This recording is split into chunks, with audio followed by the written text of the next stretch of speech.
यह कहानी है एक राजा की। राजा को सोने से बहुत ज़्यादा प्यार था। राजा हमेशा यही सोचता था कि अपना खजाना कैसे बढ़ाया जाए। राजा हर महीने अपना सोने का खजाना खोलकर बैठ जाता और वह देखता कि कितनी अशर्फियाँ बड़ी हैं और बड़ी हुई अशर्फियों को देखकर वह बहुत प्रसन्न होता। राजा अपना सोने का खजाना गिनकर बाहर निकला। राजा कुछ उदास हो रहा था। वह यह सोच रहा था कि पिछले महीने मेरा सोना इतना नहीं बढ़ा जितना उससे पहले बढ़ रहा था। राजा उदास होकर महल के बाहर निकला और बगीचे में घूमने लगा। तभी एक संत आ गए। तभी संत ने उनसे पूछा, राजन, आपके पास सब कुछ है, फिर भी आप उदास लग रहे हैं, क्या बात है? बाबा, मेरे पास बहुत कम सोना है। राजा ने मुंह लटकाकर यह जवाब दिया। राजा यह दर्शा रहा था कि वह बहुत गरीब है। तुम एक राजा हो, तुम्हारे पास बहुत सोना है, फिर भी तुम्हें वह सोना कम लग रहा है। मैं चाहता हूँ मेरी हर चीज सोने की बन जाए। मैं जिस भी चीज को हाथ लगाऊं वह सोने की बन जाए। संत जी राजा की बात सुनकर हंसने लगे और फिर कहने लगे, ठीक है राजन, कल सुबह से जिस भी चीज पर तू हाथ लगाएगा वह सोने की बन जाएगी। राजा को पूरी रात नींद नहीं आई। वह करवट ही लेता रहा। वह यही सोचता रहा कि मेरे चारों तरफ सोना ही सोना है। राजा सुबह जल्दी उठकर नहा धोकर तैयार हो गया। अब वह यह इंतजार करने लगा कि सूर्य देवता आए और दिन निकल जाए। जैसे ही सूर्य देवता आए, राजा की खुशी का ठिकाना ना रहा। राजा ने तुरंत सूर्य को नमस्कार किया। अब राजा महल के अंदर आने लगा।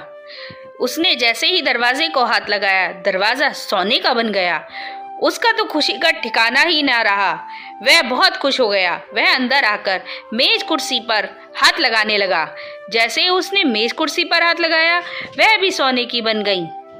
अब उसने दीवार पर हाथ लगाया और दीवार भी सोने की बन गई। अब वह बगीचे में आया। अब राजा ने बगीचे में आकर बड़े बड़े पेड़ों पर हाथ लगाया, वह सोने के बन गए। जैसे ही उसने गमलों पर हाथ लगाया, वह भी सोने के बन गए। अब तो राजा बहुत ही खुश हो गया। उसके चारों तरफ सोना ही सोना हो गया। अब राजा थोड़ी देर आराम करने के लिए कुर्सी पर बैठ गया। जैसे ही वह कुर्सी पर बैठा, उसे भूख और प्यास लगने लगी। राजा ने जैसे ही पानी का ग्लास मुंह पर लगाया, वह भी सोने का बन गया। उतनी ही देर में राजा के पास सोने के बर्तनों में खाना आ गया। खाना देखकर राजा को बहुत तेज भूख लगने लगी। जैसे ही राजा खाना खाने लगा, वह सब चीज सोने की बन गई, रोटी, सब्जी और सलाद।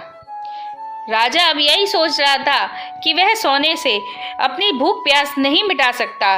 तभी बाहर से राजकुमार आया। राजकुमार आकर राजा की गोद में बैठ गया। राजा राजकुमार को प्यार करने लगा। जैसे ही उसने राजकुमार को छुआ, राजकुमार भी सोने का बन गया। अब राजा यह देखकर बहुत जोर जोर से रोने लगा और कहने लगा, हे भगवान, मेरा सब कुछ ले लो, मुझे कुछ नहीं चाहिए, मुझे सिर्फ अपना बेटा चाहिए। यह कहता कहता राजा खूब रो रहा था। तभी साधु बाबा आ गए। महाराज, अब तो आप बहुत खुश होंगे, अब तो आपके पास सोना ही सोना हो गया। महाराज, मुझे माफ कर दो, मुझे सोना नहीं चाहिए, मुझे अपना बेटा ही चाहिए। आप मेरा सारा सोना ले लो और मेरा जो पहला सोना है वो भी ले लो। राजा रोते रोते संत के पैरों पे आ गया। महाराज, पहले तो आप सोना सोना करते थे, अब आपको सोना मिल गया है तो आप कहते हैं सोना नहीं चाहिए। बाबा, मेरी और परीक्षा मत लो। मुझे समझ में आ गया है कि आदमी को सोने की कोई जरूरत नहीं है। सोने के बिना आदमी का कोई काम नहीं रुकता, लेकिन आदमी बिना पानी और खाने के बिना नहीं रह सकता। आज के बाद मैं कभी भी सोने का लालच नहीं करूंगा। यहाँ मेरा बेटा भी सोने का बन गया। बाबा को राजा पर दया आ गई। बाबा ने कहा, एक पानी का बर्तन मंगाओ।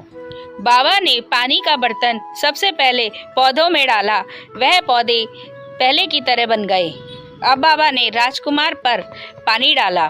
जैसे ही पानी डाला, राजकुमार पहले की तरह बन गया और राजकुमार भागता भागता अपने पिता की गोद में पहुंच गया। बेटे को बहुत प्यार करने लगे।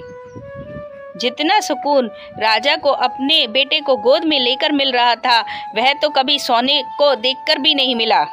इस कहानी से हमें यही शिक्षा मिलती है कि हमें कभी भी लालच नहीं करना चाहिए। हमारे पास जितना भी है हमें उसी में संतुष्ट रहना चाहिए। Please support my channel. अगर आपको मेरी कहानी अच्छी लगे तो आप अपने दोस्तों को भी शेयर कीजिए। This video is sponsored by Buymote e shopping app.